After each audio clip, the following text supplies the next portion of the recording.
કેવો છે? માનમાં તો માણસ કેટલી હદ સુધી થઈ જાય છે. વળી જે બાકી જ્ઞાનમાં તલવાર પ્રવેશે જ નહીં, કે જેનામાં માયા હોય તેના હૃદયમાં ચિન્મયનો પ્રવેશ તો ક્યારે પણ ના થાય. તેને તો ક્રિયા જ થતી જ મળે. અને લોભને તો પાપનો પાપ, એટલે એ પણ છોડવા લાયક જ છે. તો આ જ્ઞાન સિંધુ પાઠશાળાના બાળકોને તો ખબર પડી જ ગઈ છે કે આ ચારે પાસાએ છોડવી જ જોઈએ, તો સાચું સુખ મળશે.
યોગી સંગતિ વાળી જેને જેને આ ક્ષમાનું શસ્ત્ર ધારણ કર્યું તે પરમ સુખી થઈ ગયા. બોલો, છે તમારી કાબર તે સુખ આપવાની? અને માન લો ભાઈ, રાજા રાવણને પણ નર્કમાં લઈ ગયો. તારા ખટવા માત્રથી તો હું પવિત્ર થઈ જાઉં છું. જો તું અહીંયા ના હોત તો મારું અહીંયા જ મોક્ષ હોત. આ રહ્યું મારું માર્દવ શસ્ત્ર. અને માયા જેમ કાજી નાગર દૂધ ફાટી જાય, જેમ વાગી મ્યાનમાં સીધી તલવાર ન પ્રવેશે, તેમ તને ધારણ કરનારના હૃદયમાં ચીડવાનીનો પ્રવેશ થાય જ નહીં.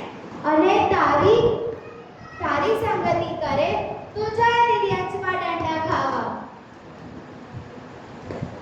અને લોક શું કીધું તમે? તમે છો પાપનો પાપ. પણ એ તો કહું, પાપનું પરિવાર કઈ ગતિમાં લઈ જાય? તમે તો પાપના બાપ નહીં, પાપનો મૂળ છો, મૂળ. પાળે તે બાપ નહીં, તારે તે બાપ કહેવાય.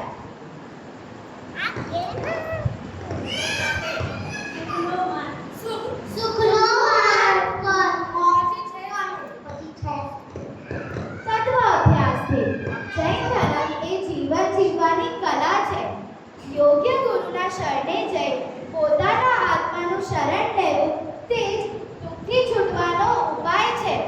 તત્વ નિર્ણયરૂપ બિંદુમાં જ્ઞાનના મહાસાગરમાં ભળી દુઃખ સમુદ્રને તારવાની ક્ષમતા છે. માટે જ જાગો